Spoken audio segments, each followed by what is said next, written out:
Hello and welcome to Tavern Chat Live, your semi-regular, irregular weekday live stream. With me, looking passed out, is none other than Old Man Grognard, Glen Hallstrom, Go on, keep and going. and He's not holding the even waking show up up for this. and holding the show up as usual on our Wednesday night live streams is none other than the one and only Jim Kitchen. Bad Mike Yay. may make an appearance via phone. He's real lifing at the moment, whatever that means. I feel like this is the show for people who are stuck at work. They can't, It is. you This know, is the like show. This is the show that people tell me I'm at my desk at work, laughing my ass off at stupid right. shit coming through a live stream. I don't want to deal with those TPS reports right now. I've got something I'm working on. Hold on. Yeah, I got something more important. That's right. Make sure your red stapler's handy, people, and just make sure you look busy. So what's the big news? So what's the big news with you, Eric? On a personal level, I can breathe a little better. I can focus more. I can I'm just an uplift in my heart. So yeah. Why? God, you got to get your wife to hug you more often, buddy. Oh, I don't worry. I get my multiple times a day hug. I'm not. Well, he got a big hug from NASA. Well, reach out and touch someone. That's the way. But oh damn, my God, Glenn, we lost it. See, Glenn, you got cursed, man. You got a. Glenn, are you still even in, or would you just totally lose you? We'll assume we totally lost. So I don't know. Well, that answers God, that question. Oh, talk about ghosts reaching out from beyond. So what do we want to talk about today? Let's see. What are good things to talk about today? Well, here's one that I was wondering about with the death of Project Sigil, and you've let go of 90% of the team. It's the death. I mean, it just might be stretched out. I don't know how you come back from losing 90% of your team. You're right. Right. And what is the pivot for WotC? I mean, this was going to be $1 billion. I mean, really and truly, I said this last night, but I'll sort of throw this out again. To me, it would make a hell of a lot more sense. So Eric, I don't use virtual tabletops. Who do you feel are who do you think the big number one and number two are? I would say that the number one is by far Roll20. Okay, I'm not used to being in this position. Can you put Greg back? Because I'm like, this is too tall for me, man. I got issues. There you go. I would say Roll20 is the number one VTT, which, by the way, they bought out one bookshelf. Sure. So if I was WotC, I'd just go to Roll20 and say, all right, we want a licensing deal. We want a licensing deal, and we want you to be the primary for Dungeons & Dragons, and we want 15% of every subscription that touches the official Dungeons & Dragons virtual tabletop. In return for that, we'll open up our entire library of artwork, and that way people can have whatever custom avatars they want, going back to all the original art from first edition D&D. That people have to pay for a VTT D&D. I don't know. What do you want to call it? So with virtual tabletop, do you actually pay for the D&D piece, the DCC piece? This is the way. Depending on Roll20 is a subscription service in another.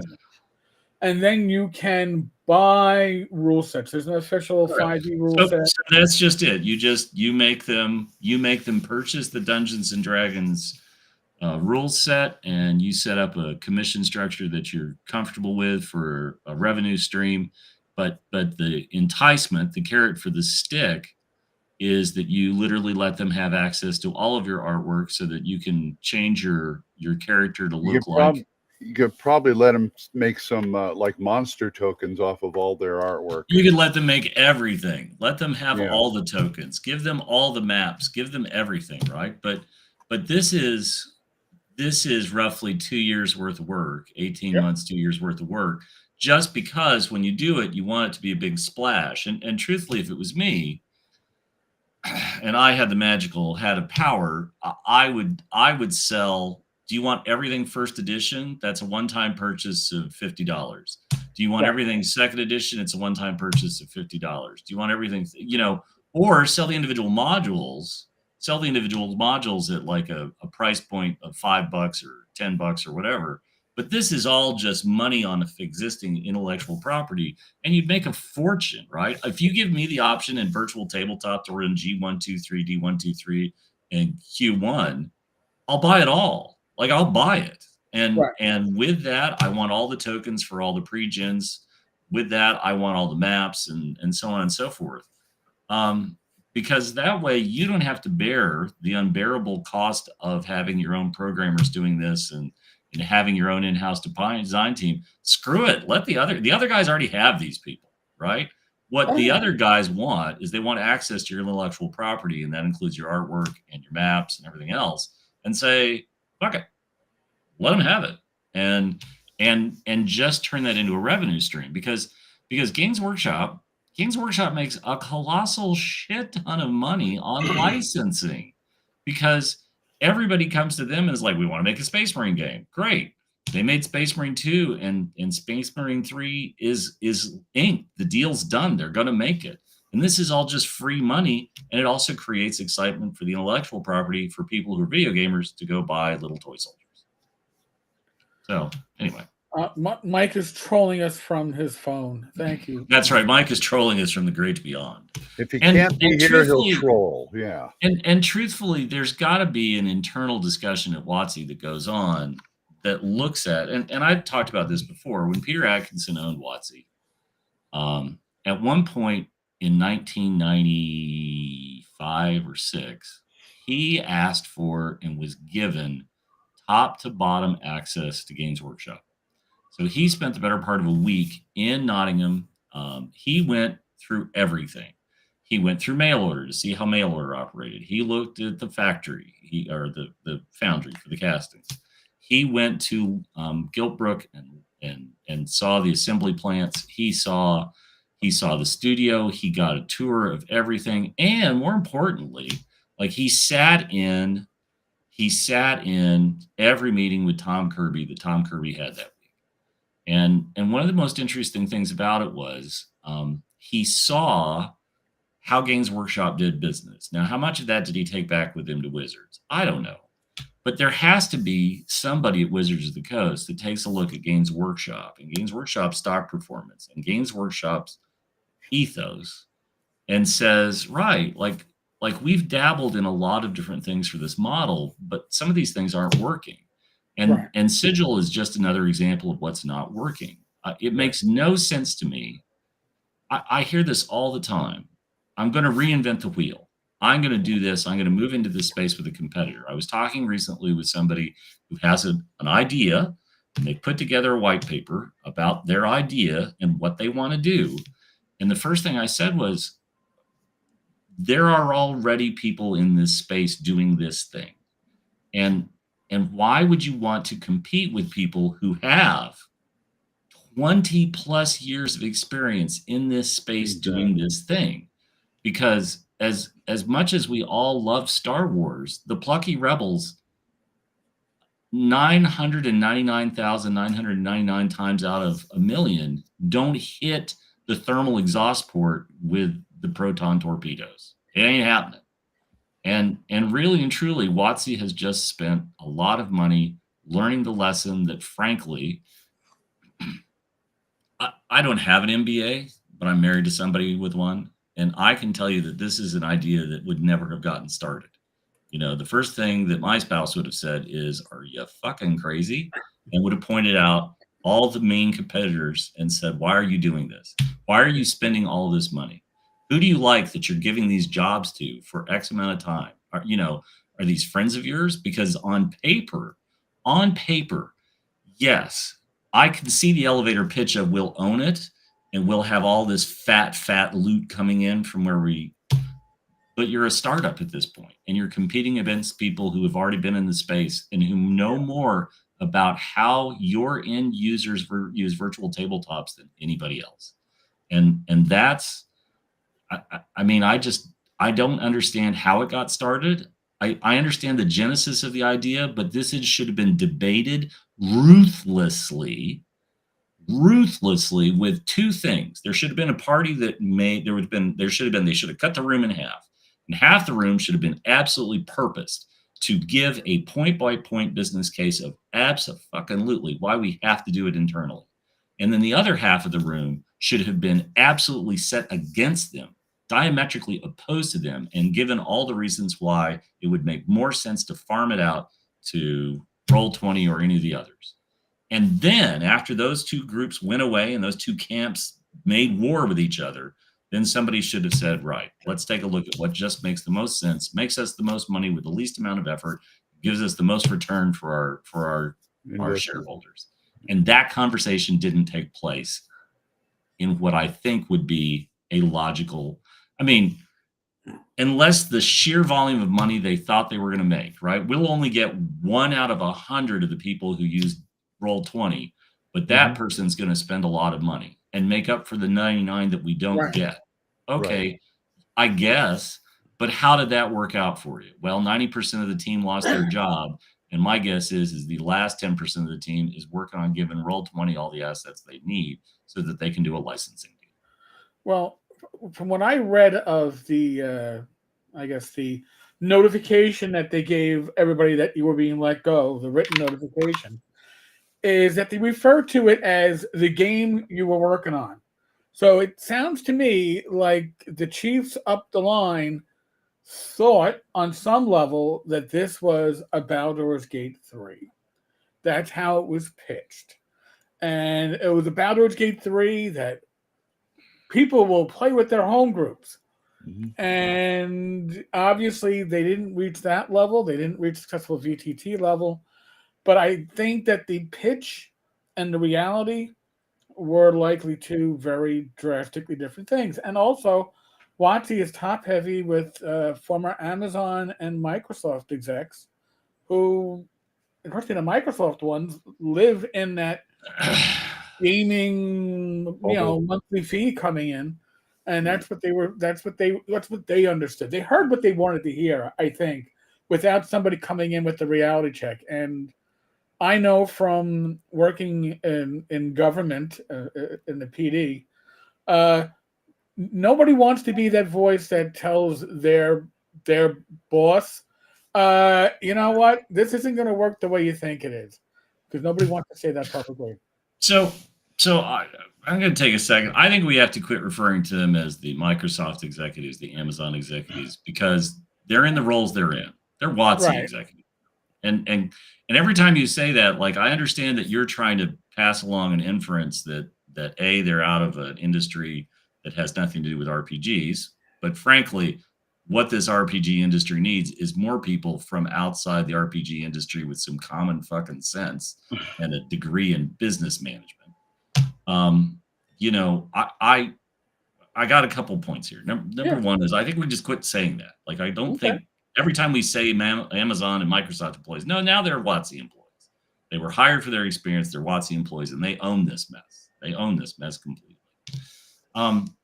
Number two is you mentioned Baldur's Gate, and that reminds me of a story I didn't tell last night. I actually had a chance to talk to the big show at GaryCon and was talking to him about what his sort of day-to-day is like.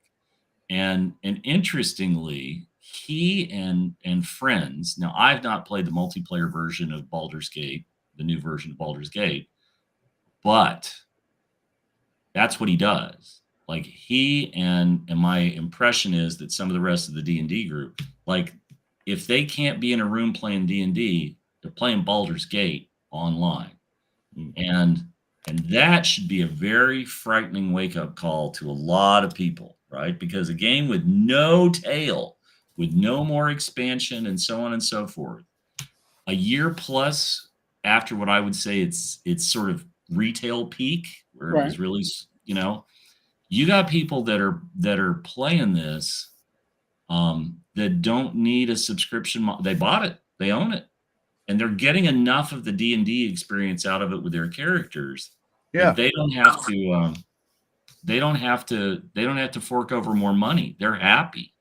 And that should frighten some people. That should really frighten some executives, because here's a game that's now being repurposed from being ideally a single person, blah, blah, blah. But now the multiplayer group experience is enough through Xbox Live, through the PlayStation Network, through your computer. They don't need anything else. And that, if I was a guy at D20, I'd be scratching my head going, uh-oh. Because every person that would just rather hook up with his or her friends on Baldur's Gate instead of actually using D20, Roll20, and so on. Okay, that's a bigger issue. Hey, Mike, it's good to see you. Hey guys, good to not see you. By the way, wearing my opening day of baseball today, guys. Wearing Nice. my Rangers, my once in a lifetime Rangers World Series T-shirt. So wow. And then the other point that I had for what you said, I think the Big Show is I don't think he's an outlier. I think he's an indicator. I think that there are a lot of people who have tooled up multiple Baldur's Gate characters, and now they're doing stuff. I guess once you've maxed out at level, you can team up as a group and fight randomly generated stuff, and that's enough for people. Like, that's enough. Like, they just want to hop on for a half an hour and beat up some trolls or whatever. Right. And I don't know what the next thing is, but the thing that really hurt MMOs was casual players, right? Casual players don't want to spend 6 hours raiding in Molten Core on a Saturday night. No. Casual players want to spend a half an hour, hook up with some people, and just go have some fun. Oh, yeah. And that's very different. That's very, very different. I wanted to say one thing real quick, Jim, about your, I understand what you're saying. You don't want to call these guys Microsoft execs, but I think when people say that, what they're saying is these are people that aren't invested in the company in ways that, like, for instance, Cynthia Williams left, and she went on to another kind of job like that in the different. They're just interchangeable. They're not lifers. They're not like when we were following. And the people we knew these guys because they wrote modules, they wrote adventures, they were authors. They played the games, they play tested. You're not seeing that. We'll say, broke up. All right, so I think that's a fair point. But I think that also goes back to what I would say is, so I'm friends with a guy named Buddy Finley.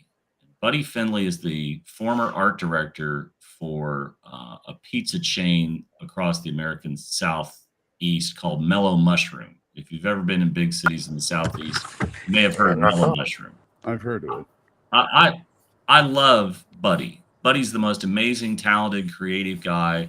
He did every one of the Mellow Mushroom restaurants looks amazing, and that's Buddy's handiwork, right? And we can talk. We made a lot of fun last night, and we should continue to make fun until they're ashamed enough to hire Larry Elmore. We made a lot of fun of the Dragonlance art cover last night. And I have a new meme template that I'm going to use abusively. But the problem is you have the studio, you have the creatives, right? You've got the people that are the writers and the folks drawing the maps and the design, right? Mike, we can still hear you, by the way. We have all of that, but the problem is that you have to have a business-minded management staff that is also in tune enough to understand that your creatives are going to froth and be excited about things. And what you have to do is you have to be smart enough to take the great ideas and sort of, there's the ideas that 2 people will appreciate, and there's the ideas that 100 people will appreciate. And what you have to do is you have to manage that process. And it's a very, very delicate balance, right? Again, from experience, Games Workshop's studio was insular. You had to have access to the studio because, frankly, the creatives did not need to hear about marketing and sales and shenanigans because it distracted them from their purpose. It distracted them from their divine purpose. Now, just because I spent some time around the Arcane Library folks last week, I can tell you that Kelsey has hired some spot on people who are that, right? Kelsey's the creative. She knows creatively what she wants to do and so on and so forth. But you have to back it up with a logistics person. You have to back it up with somebody to take care of editing so that she isn't losing creative time doing layout, marketing, all of these different bits and bobs that make a company successful. You absolutely have to use that word too much, but you have to have a balance, right? And we all know the one man mom and pop shops. I bought a couple of things at GaryCon that came out of the hands of somebody who has spent one or two people spent the last 6 months trying to get this to market. And I bought a couple of things that look amazing, right? I've gone on and on previously about how I like Anthony Husso, Huso, and his works. But the problem is that the creative who gets bogged down in the muck starts to lose heart and so on and so forth. And what you do is you have to have somebody that does these details and so on and so forth. We talk about WotC and we talk way too much about WotC. But my point is that this is a beast of burden that's being pulled in multiple directions, right? You've got people in Rhode Island that are yanking at the chain and saying, we want you to do this. You have a market, all the people who buy WotC products who are siloed into grognards and brightly colored haired teenagers and all the rest of this. Silo that however you want, but you have an audience that is old and young at the same time, that wants all these different things. We want Greyhawk, but don't fuck it up. We want Forgotten Realms. We want something new. All of these are boring and staid. Give us something that is a dynamic for us. They have a market that's changed dramatically. And again, I don't wish them ill, but I also know I've talked about this constantly that Dungeons and Dragons was on this crazy high run, and it flattened out, and now the downside of that hill is coming, right? This is like your favorite band that has two great hits. I'm sorry, they have one great hit, they have another hit that cracked the top 40, and then they have the third song that only gets played on album-oriented radio stations when they need filler or to go to the bathroom. And the downside of that fame, the downside of the cycle, it buoys everybody else. Like, we don't need WotC steps on as Mike says, WotC steps on their dick enough. You don't have to wish them ill. They're going to do it anyway. They're governed by many masters, and that's what's made this the golden age of role playing. We've just come off a 10-year high of WotC in 5th edition, and now look at the market. The market is buoyed by things like Shadow Dark, like the Silverlight RPG. I don't want to say it, but yeah, Critical Role, and all the other things. Call of Cthulhu. After the absolute mess that Chaosium was for the better part of a decade, they have a firm hand on leadership. They know what they're doing. They know the direction they want to go. They have their own convention that's growing and growing and growing. And Call of Cthulhu is now one of the default games at conventions in such a manner that it's almost, I dare to say this, it's as commonplace as D&D, right? Because everybody understands the sanity mechanic. It's one of the most ingenious things in the RPG industry in 50 odd years, and everybody understands it. And when you hear people who don't play Call of Cthulhu making, I roll 1d, I lose points of sanity, I lose 1d6 of sanity. When you hear that joke, that tells you how far into the zeitgeist it's gone. Now, I don't love Call of Cthulhu the way some people do. It's a little too nihilistic for me, but it's okay. It's fine. It doesn't have. The world isn't there to make me happy. Chaosium is there to make money. Chaosium is there to grow the market. And when we have people that we talked about this before, that people just, oh, they should be this, they should be that, they should be doing this, and so on and so forth. That's according to you or me or whatnot. they're going to make these mistakes, and WotC's in a perilous time right now because they're coming off the high of 5th edition, and they've got to return. They've got to give numbers that's going to keep Hasbro happy, and not just move them back to Rhode Island. And that's the number one goal for everybody at WotC right now. Don't make me leave the Pac Northwest. Don't make me live where I want. Don't make me move there. And the fact of the matter is, every single company that Hasbro has ever purchased, every single one excepting WotC, has been sucked into the mothership of Providence. Every single one. Ooh, I don't think they want that. That's a little angle that I hadn't thought about, but that's a big angle. It's the sort of Damocles that hangs over WotC every single day. And as long as they're making colossal shit ton Scrooge McDuck money bin amounts of money, Hasbro isn't going to do it. But the moment that they have 3 years in a row where it craters, where it's down, there's going to be changes, right? Sigil. Somebody at Hasbro said, "What are you doing? How much money have you spent on this internal startup? How much money are you paying these people? You have to make a cut." Right? D&D sales are down. Cash is down. What are you going to do? Sigil's easy, right? And Sigil is what forces you to the licensing deal. Yeah. There. I've talked a lot. No, you didn't. But now, when 5e was being, play tested, beta tested, there was a lot of hype on the upcoming system, 5e. People were... even I was in 2 different playtest groups.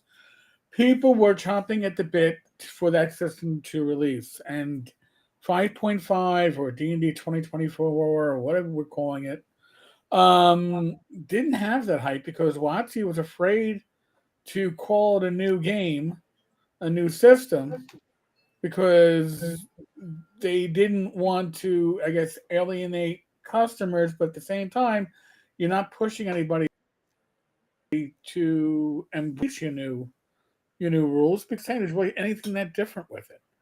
So I'm wondering how soon are we looking at 6th edition on this? Because I think we have to think like kids, right? The problem is we're a bunch of old guys and we have to think like kids. And when did you get your hardcovers? When did you get your Player's Handbook, DM's Guide, Monster Manual? And in what order? Well, almost everybody got the Player's Handbook, and then almost everybody got the DM's Guide, and the Monster Manual was the afterthought, but you wanted it. It made sense. But after that, how much of a 1-to-1 ratio was there?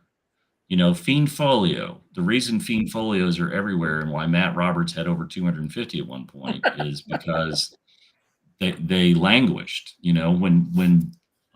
When Fiend Folio came out and it wasn't moving as quickly as they wanted, they did a promotion where you could get Bone Hill with it for free if you bought the Fiend Folio. Like they pushed a bunch of these modules out. They made regional deals with distributors.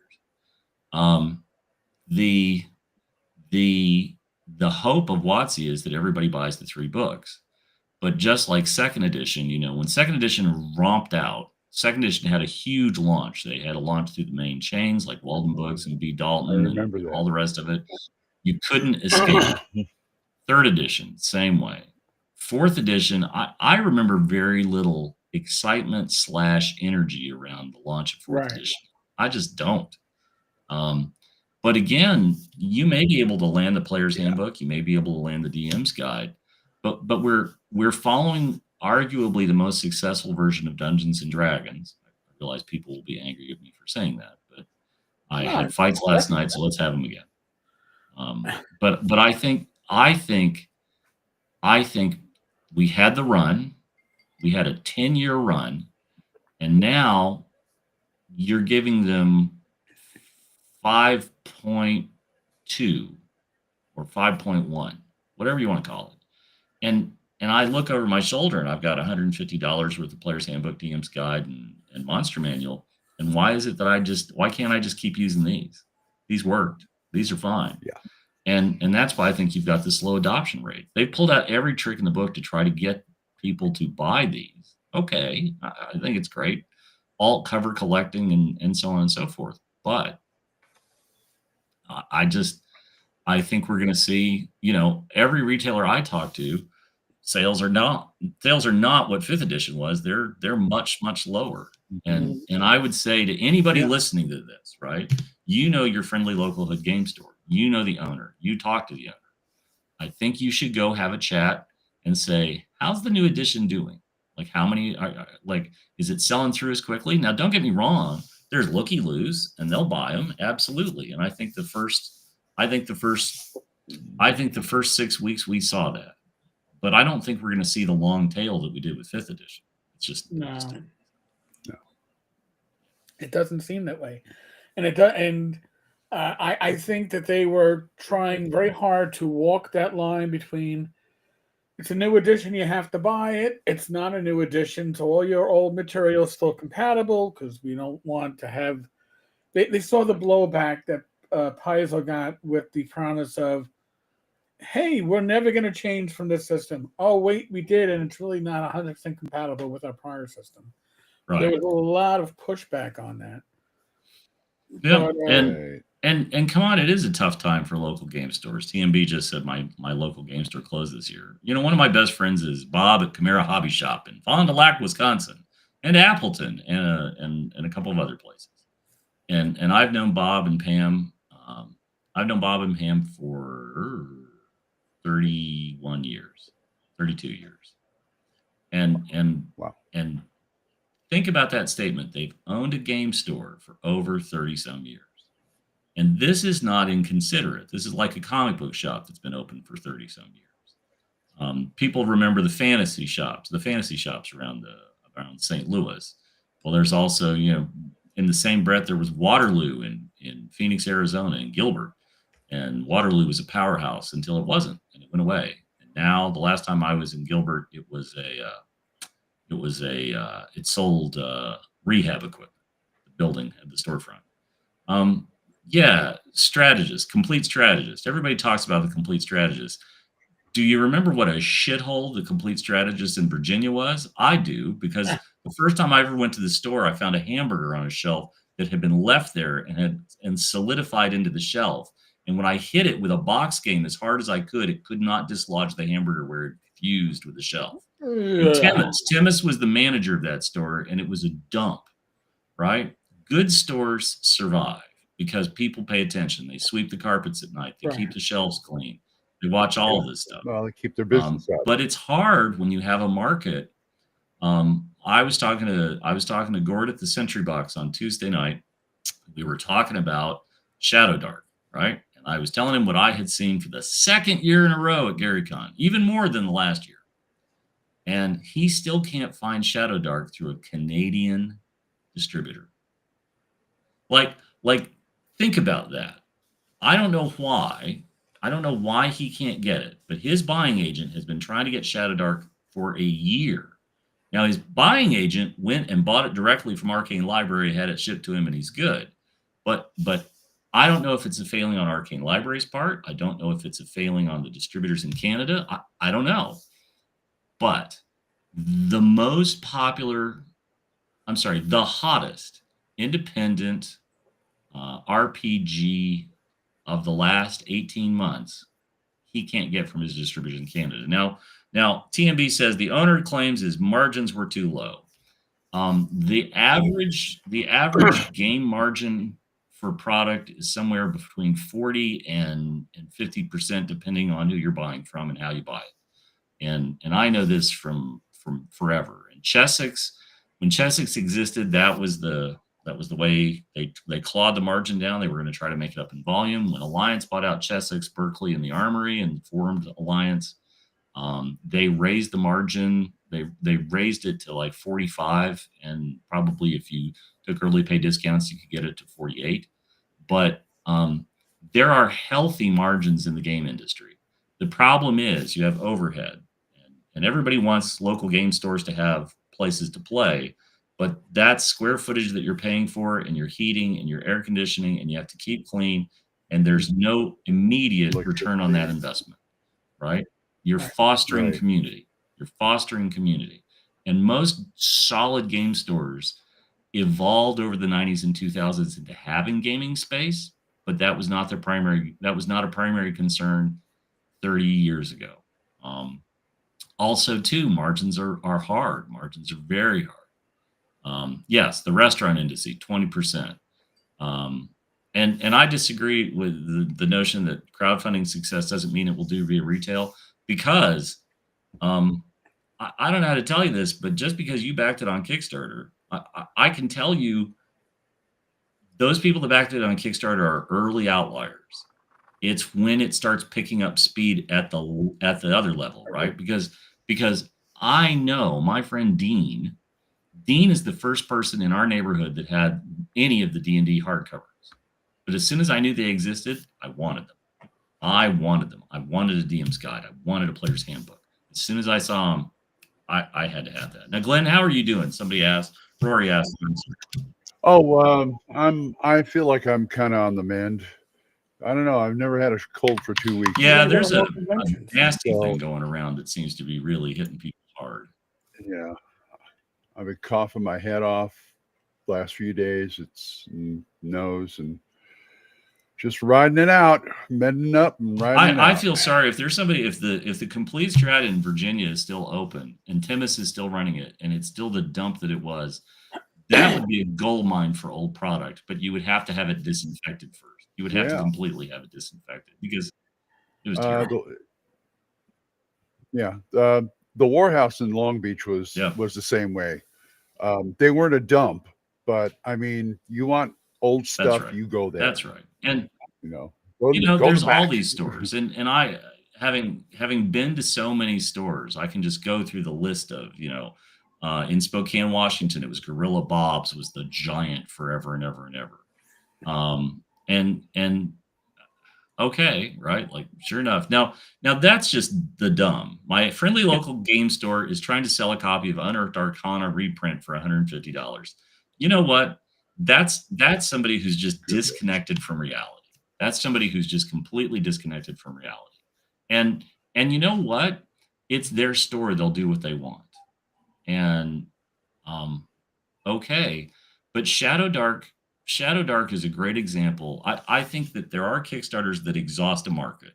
Like, I would never in a million years suggest a retail store carry the Steve Jackson Kickstarter version of Ogre. I would not do that. I gave mine away. Anybody who wanted Ogre got Ogre, and there are lots of people out there sitting on boxes of Ogres that they think are going to be valuable.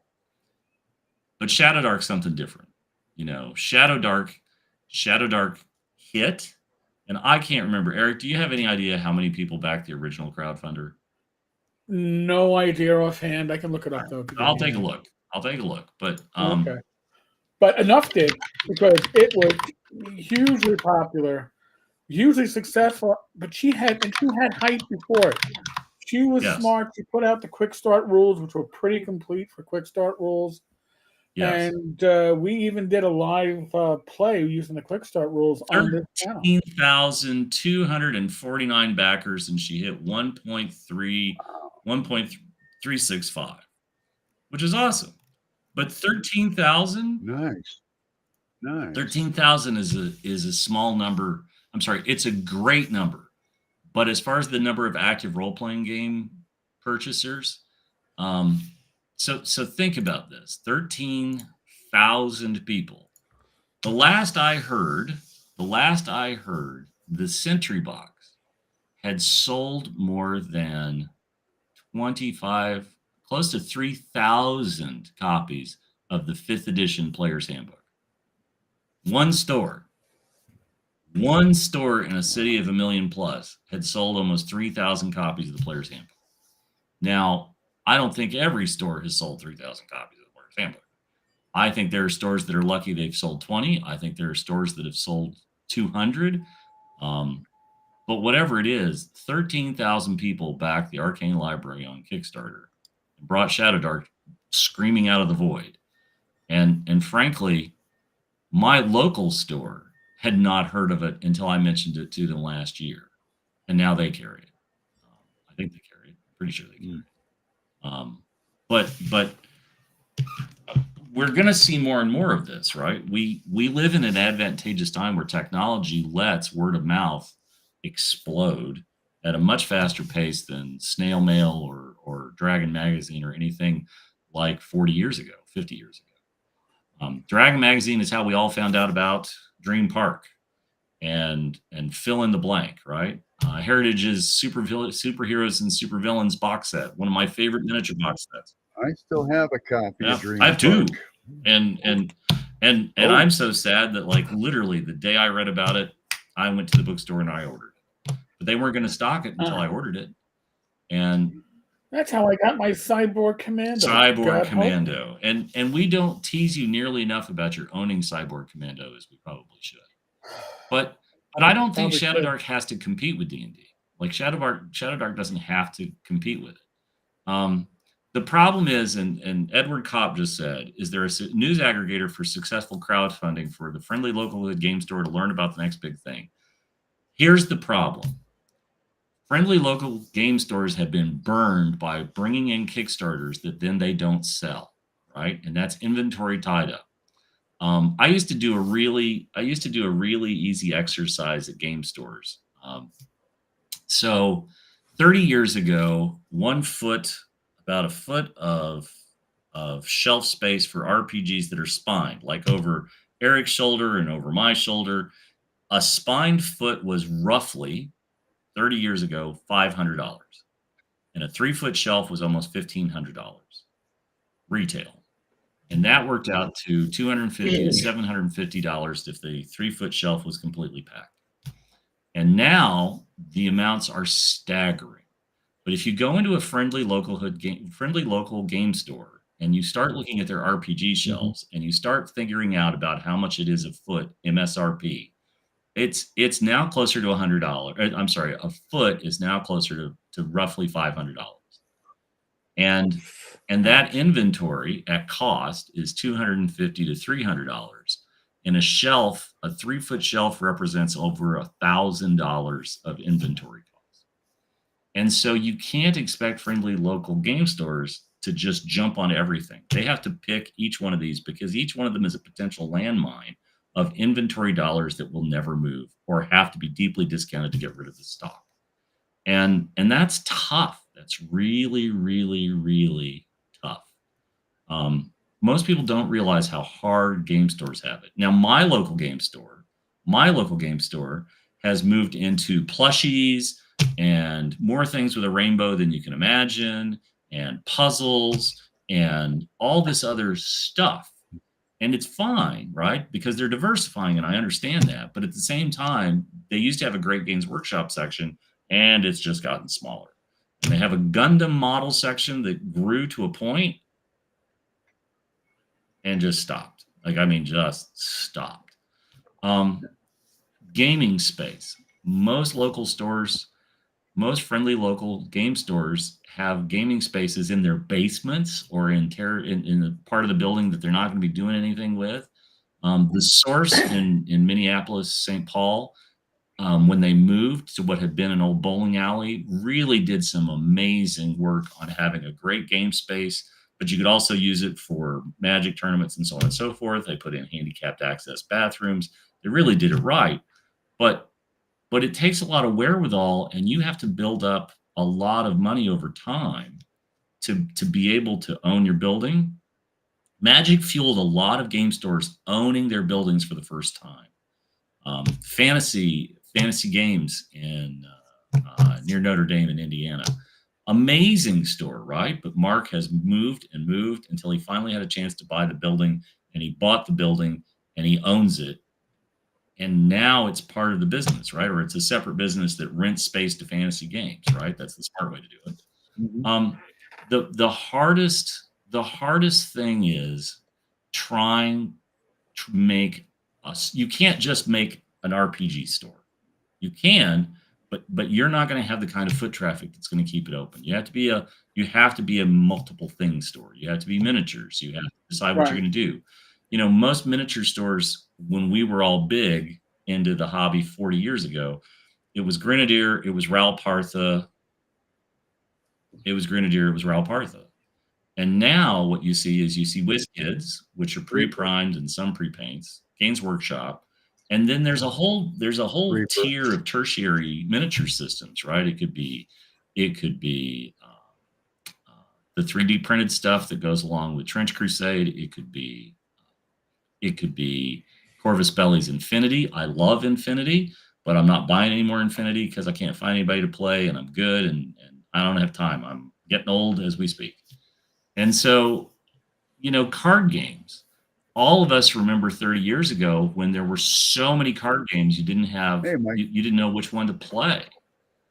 Forbidden Planet, it's Mhm. interesting. Forbidden Planet is an icon store, but the only reason they've survived is exactly what you said. They've got all this other crap, and RPGs are an afterthought. I have books that came from Forbidden Planet. My dad bought me hardcovers at Forbidden Planet and schlepped them all the way back from England. It's a great store, but it's an everything store. It's not just a game store. And in comic and game stores, it's a tough road to hoe. The comic book industry decided to front load all of the risk for things on comic book stores, which is why when previews comes out, you go through previews, you have to pay for the pre-order catalog. How offensive is that? You have to pay for your pre-order catalog, and then you check off what you want, and then you tell the retailer, this is what I want, and they order it, and they pray that you show up and buy it. Now, sometimes for the more expensive stuff, like the statues and so on, they'll require a deposit because they're not going to take the risk. But I haven't gotten an issue of previews since they started charging for previews because I'm not going to do it. I'm just not going to do it. I would probably order things out of previews, but I'm not. Mike, he's back.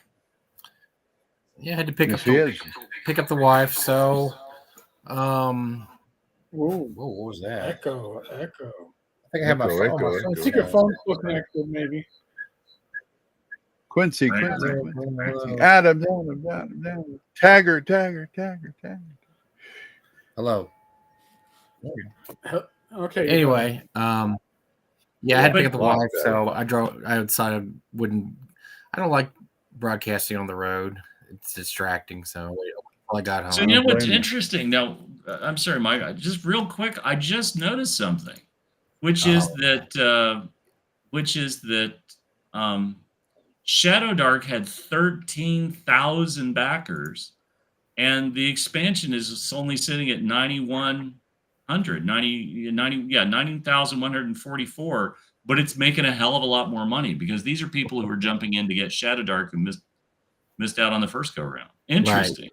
Right. That makes sense. It makes sense, though. I mean, it kind of makes sense. I mean, as good as well as Shadow Dark did the first time around with the 1.7, 1.8 million. I still run to people every day that haven't heard of it. And like I think I heard you say, you were talking that stores still don't stock it. It's still not stocked in a lot of stores. Can't find it. Yeah. And I'm still running into people every day that, what is this Shadow Dark thing you guys talk about in the show all the time? And I'm like, really? But then I think it's always good to remember this. We're more plugged into the hobby than, 95% of the people out there playing games. We're very plugged in considering. And, so we're ahead of the curve in a lot of these things. And so by the time what Shadow Dark Kickstarter was 2023, mid 2023 or early 2023. Now, it's about right. It's been about 2 years. It's hit the public. It's been played at conventions. I mean, Kelsey is a one person, wrecking ball when it comes to she goes to every convention. She runs games. She does all kinds of outreach with her game, so it makes sense. She is ever since the beginning. She's had a very, very well thought out plan for what she wants to do. Because I know when Eric first told me about it, I had no clue who she was. I went back and I saw she had YouTube videos going back 3 years, talking about play videos and different rules things. And so she's very slowly in the right way built up an audience and built up a following. And she's doing the same thing now with her game. She came out with the game. It's been 2 years of slow build up of running this game at conventions, of winning awards, and now she's come out with, and we're going to see this probably maybe double what the last Kickstarter was. I think that she's doing everything right. I think it's going to be big. I mean, not Paizo big or or obviously not WotC big, but this is going to be a really big deal eventually. I think Paizo would be thrilled if they had a rule book that sold $1.7 million worth of copies. Well, like you said, Jim, I think Paizo would just be thrilled if people were running it at GaryCon, because apparently, from what you were saying, what I heard from other people, Pathfinder, where's Pathfinder? Can't find a Pathfinder. There was no Pathfinder. There was zero Pathfinder, and I think when your company abandons a convention that has always had a Pathfinder event, what does that tell the people who support your game? It tells them you're niche now, and you're going to be niche. And when you're niche, you're only going to get I niche. look forward to playing Battle Lords of the Cyborg Commando. Yeah. You're going to be niche, and as much as I hear as how popular as I hear Pathfinder 2 is, I just don't see it anywhere. I don't see it at cons. I mean, nobody's running it in North Texas. I mean, I don't. Now we're a smaller con, obviously, but where are they running it? I mean, I really don't know. I don't want to be snarky. Where is Pathfinder being run right now? I mean, what conventions? What was there, Eric? Was there any at TotalCon? I mean, did you know? There was. Pathfinder historically at TotalCon is like in that atrium by the bar, but this time it wasn't just Pathfinder being run there. There were other games also being run there, so it wasn't holding the same amount of table space that it used to in years past. But I noticed that last year too, that it was being encroached on. Which we mentioned it earlier. They promised, Mike. You and I remember the promise that we are never going to change the rules. It's Pathfinder forever, and then it's like, oh no, we need Pathfinder 2, and this is before the OGL, folks. Pathfinder 2, Electric Boogaloo. Yeah, dumb thing for any system to promise. That was dumb. No system should ever promise you're never going to change. I mean, everything changed. I mean, AD&D changed. How does it help your community to split it up? Pathfinder 2 is much smaller than Pathfinder 1. Well, of course, because everybody from Pathfinder 1 died under the stack of rule books that were lugging around from game to game to game.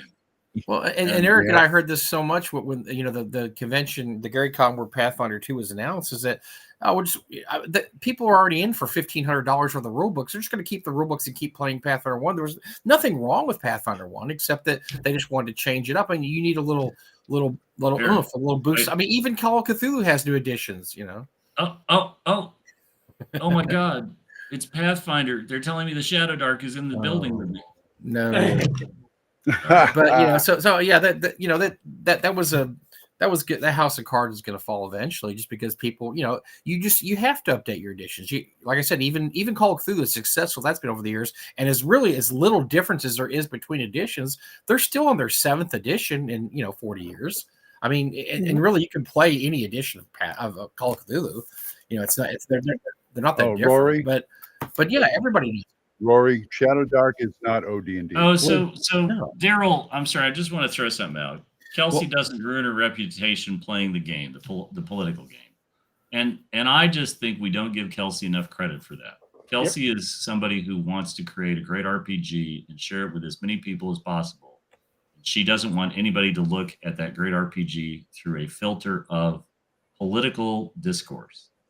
And I don't think Kelsey gets enough credit for that, and I think it's very smart. It's smart marketing. I wish more people were like that and understood that the whole point is to have a big wide table with as many people as possible, as opposed to a very short, small segment of people. It's just smart. It's very intelligent marketing, and it's just part of her whole plan. I mean, the whole thing's been going on now for 5-6 years, and it's just trudging along, and it keeps going like this.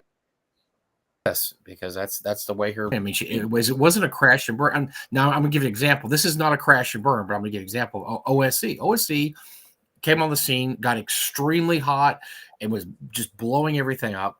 But a lot of it was connected to Gavin Normal, who's a nice guy, and he just he's had a lot of things going on the last year. He's had to move from UK to the United States. He's had stuff going on. And he's supposed to come out with Dolmenwood. Dolmenwood still has not come out yet. The physical product, it's been a year and a half. and it will. But a lot of the momentum for OSC was lost, and you don't hear about OSC spoken about in the same way anymore. I mean, people are still playing OSC, but for a while, if you guys remember, it was blowing up. Everybody was talking OSC. Oh yeah. And the Discord was going crazy. I'm still a member of the Discord. Discord's a lot quieter nowadays, but it was going nuts. Everything trying to turn around. It's like, oh, this is the heir to the BX rules and Labyrinth Lord. This is the heir. And it just kind of lost a little momentum. Now it could gain that momentum back depending on how Domawood does. And I think Domawood is going to be very good when it comes out, obviously. Yeah, it's 6 months late already. It comes out. So. Yeah, it's 6 months late, and like I said, it's just I think that he did a lot of things right, and but like I said, you lost momentum. That's one thing Kelsey and Shadow Dark have not done. They've not lost momentum. No, same thing.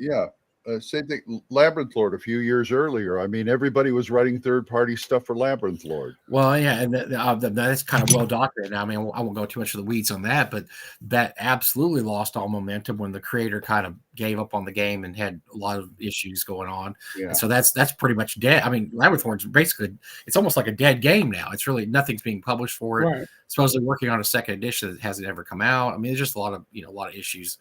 And like I said, that should make all of us pause, right? Because it only takes where are we? We're all coming up on an hour. So games depend on a linchpin.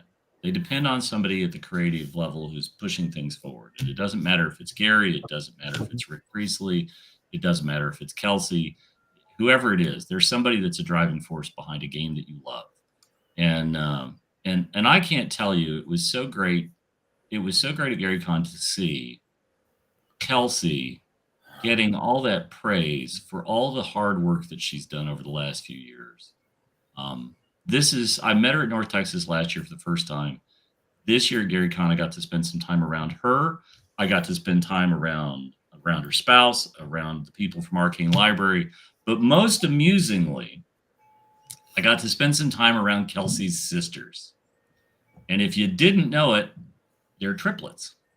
Oh, damn. And my God, like no two things are like the other. And so I can't tell you how great it was to hear Kelsey's sisters talking about how, she was living at home for a while and she was working on what eventually became Shadow Dark. And then the Kickstarter, the first Kickstarter, and how things like all of a sudden her family realizes that Kelsey does know what she's talking about, that this isn't sort of a pipe dream and so on. They didn't use that phrase, but then the new Kickstarter that her mom and her dad and her sisters and all the extended family all day long in the group chat, they're screen capping the Kickstarter and sending it back and forth when it hits another level and it hits another level. And it hit $1 million in the first day. And I think that happens because of how much honest effort Kelsey put into trying to make such a great product and having it land and resonate with the people who love it. She did. She absolutely did. And we should give her any of the game designers, right? Like there's so many game designers we don't give credit like that to. One of the unsung heroes at Games Workshop was a guy named Nigel Stillman. Nigel was the soul. If Rick Priestley was the guy who created 40K, Nigel Stillman was the soul of Games Workshop. And he was that gentle soul who was like, I see a piece of trash, but I think I can make that into an ore cut. Or I'm going to scratch build this, or I'm going to do this. And the term Stillmania at Workshop was said with great reverence, right? Because Nigel Stillman was just an unbelievably decent guy. And everybody who ever came near him at a convention or at a store, you immediately knew that. And those people should be treasured and fostered and preserved above all other things. They're the soul of our hobby. Definitely. Yep. Few and far. I can't argue with that. Well, I guess Can't argue with much. But there you can't go. argue with that. Well, I guess that was a rough. That was a rough day. Whew. That was a oh yeah, long Mike, day. you did a great job, Mike. Yeah, we really appreciate it. I went all out. Yeah, I went all thank out you, there, Mike. but it was worth it because the material, I left it all out there, so I feel good. That scares me. Retirement's a bitch, isn't it? It scares me, Mike. Folks, another live stream tonight at 8:00. with Don and Tom. Fog and many things. Tomorrow night's the random party. Saturday is Gamers Health, and oh my God, inappropriate characters on Sunday. Wow, busy. All right, Busy folks. schedule. Wow. It's the schedule. It's the retired schedule. There you go. Folks, as always, thank you to the panel. Like, can I call you guys a panel? Sure. All right. Sure. Thank you to the panel. Be safe, be well. God bless. Roll those dice, roll them well. And yes, Diana, you can Good night, you folks. can actually agree with Jim. It is allowed. There's nothing in the contract. Oh, yeah. Just saying. I Doesn't bear make the that- owl that bear of doesn't make that consequence. scream.